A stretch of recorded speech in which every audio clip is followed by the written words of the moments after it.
you never suspect could be involved in something absolutely outrageous. That you trust the guy on your right and you trust the guy on your left, and you never ask questions. As soon as the questions start asked, and the thing that I've been hoping over and over and over again about NASA to focus on the white agency is that the more noise I make on Coast and other places about NASA, the more the people inside the agency, they don't have to tell me, I just want them to watch each other and to start asking weird questions and asking really pointed questions and wondering why this is happening and why that is happening and put the dots together. And they never have to tell anybody. I just want change, systemic change, to occur from the inside, which is really the only way it can change. And given the most of the system is honest, and that it's a few bad apples that can manipulate because they use the lie, like the stuff going on outside, it's manipulating the honest people in that union to think things that are not true. But now, after 9/11 and after all the evidence has been laid out, and look at the poll numbers and look at the election and Oberman and all that, you put all that gestalt together, everybody now is watching. Everybody now is asking questions within and without the agencies, and that is our best defense. And what we can do is to amp up the numbers of more conscious people, because the more conscious we are, the more protection they have to do their job and to keep us safe. I think my answer to that is I hear a frustrated person who lives in industry and lives in business who sees it going on and needs to know what to do about it. I think that Richard's idea about a think tank, that think tank comes together, and I'm going to talk to Richard when this is over about it, that people in every walk of life can blog it.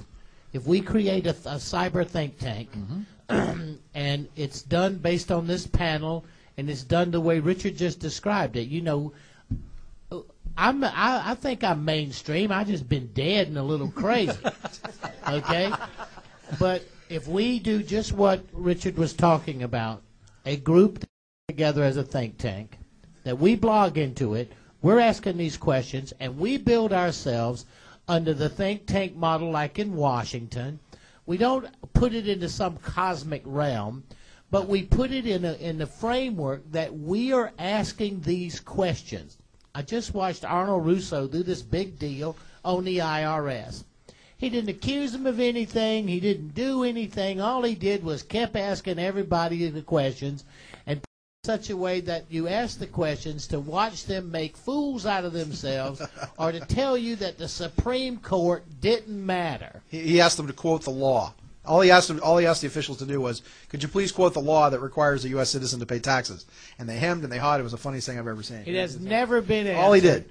But the key was this, that we asked the question. Sorry, you're right. It was a prize. He offered a $50,000 prize to any government official that can simply answer the simple question, please show me the law of that requires us as U.S. citizens to pay income tax. And they went, well, it's our duty and it's our responsibility, and I've paid them since I was a kid, and blah, blah, blah, blah. So, back to my point. Sorry.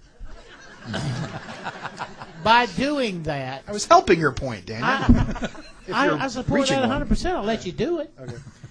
I mean, he's explaining it. But look, guys, if we have what Richard says, a think tank, and we structure it corporate-wise or foundation-wise, just like in Washington, and we come and start asking these questions, and because the think tank is overwhelmed with 3,000 questions about one subject, well, 3,000 people can go to a congressman, a senator, can go to the head of the department of a government agency, and I would sit on the board of the think tank, and then collectively, when you have a frustration or you see some BS, you put it in, we group blogs into a category, we come to a decent conclusion of it, and then we openly present it to those who are in charge, and we make sure that Sean's there filming it, doing the monologue.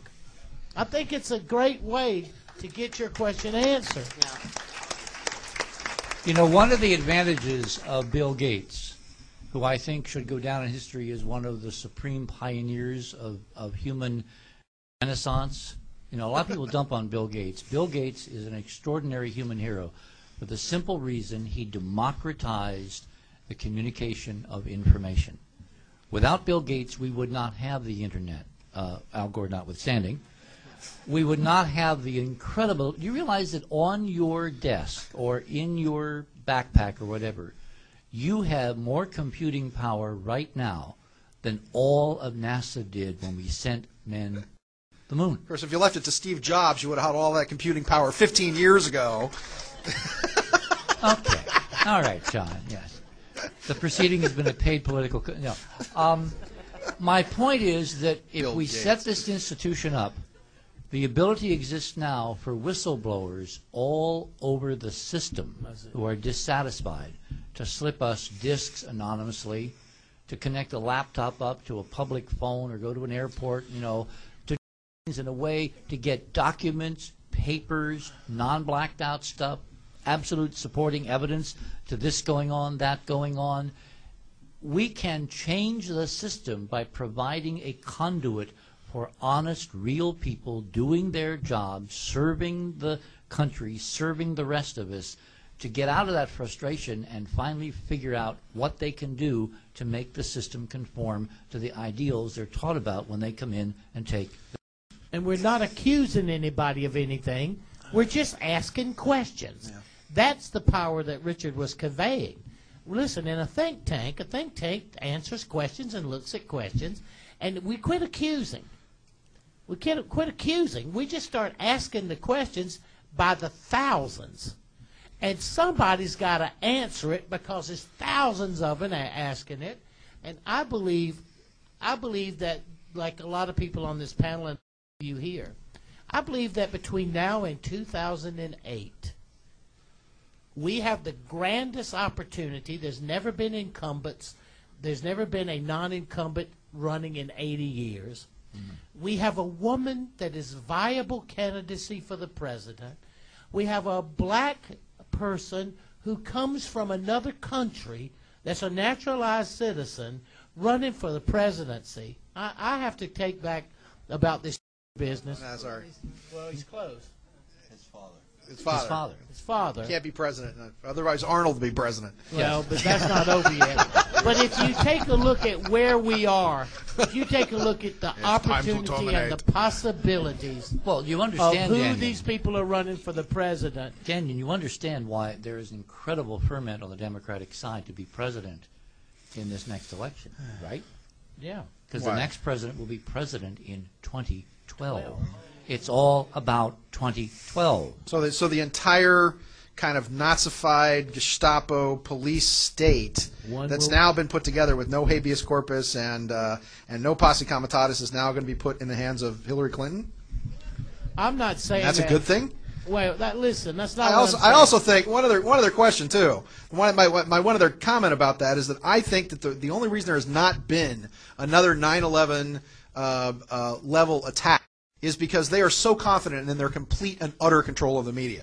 And they're so confident in it that they managed to crush virtually even a question about 9/11 almost across the board. I mean, when was the last time you saw Chris Matthews or Oberman or whatever, or Jon Stewart even on The Daily Show, question the fact that, well, quite possibly that the U.S. government was conceivably behind 9/11. You don't get those questions asked in the media and not get crucified. And you in a media town have seen it happen. Those of you who works in media here, you guys probably all work in media. You saw the same as I did back in 95, 96, 97.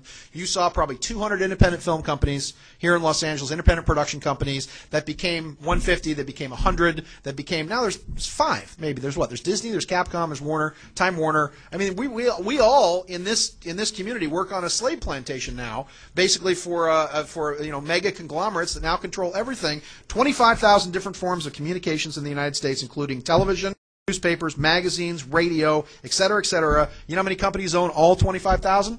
5. Was 7. Was 10 before. Was about 100 a few years ago. Now it's 5. And they have such complete, utter control over the media that they think that they can do anything that they want to do and get away with it because they can just bamboozle you into thinking, oh, well, Iran's dangerous. They're going to blow us up any day. And as far as I know, my intelligence is telling me that the war is planned to be started April 7th. And when that happens, because that is when they complete their